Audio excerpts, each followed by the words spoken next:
Pernahkah anda merasai kerinduan yang begitu mendalam, seolah-olah seluruh jiwa anda menjerit mencari sesuatu yang hilang? Satu perasaan yang menyelimuti fikiran siang dan malam, membuat anda gelisah namun pada masa yang sama, dipenuhi dengan harapan yang tidak terhingga. Kerinduan yang sejati, yang tidak dapat diungkapkan dengan kata-kata biasa, ia menggoncang sanubari anda hingga ke dasar jiwa. Dalam kitab Kidung Agung 5:8, tertulis, "Aku sakit kerana cinta." Ayat ini bukan puitis semata, tetapi gambaran hati yang terpaut, cinta yang menjadi sebahagian diri kita. Ia adalah kegilaan kudus, hasrat membakar, bukti hubungan intim dan mendalam, jauh melampaui kefahaman duniawi. Kerinduan ini adalah sejati.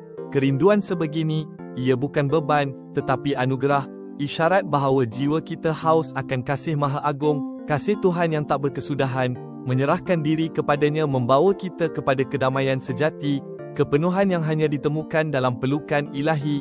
Inilah cinta yang mengubah hidup, menyembuhkan, cinta yang kita semua cari dalam setiap nafas kehidupan, sangat berharga.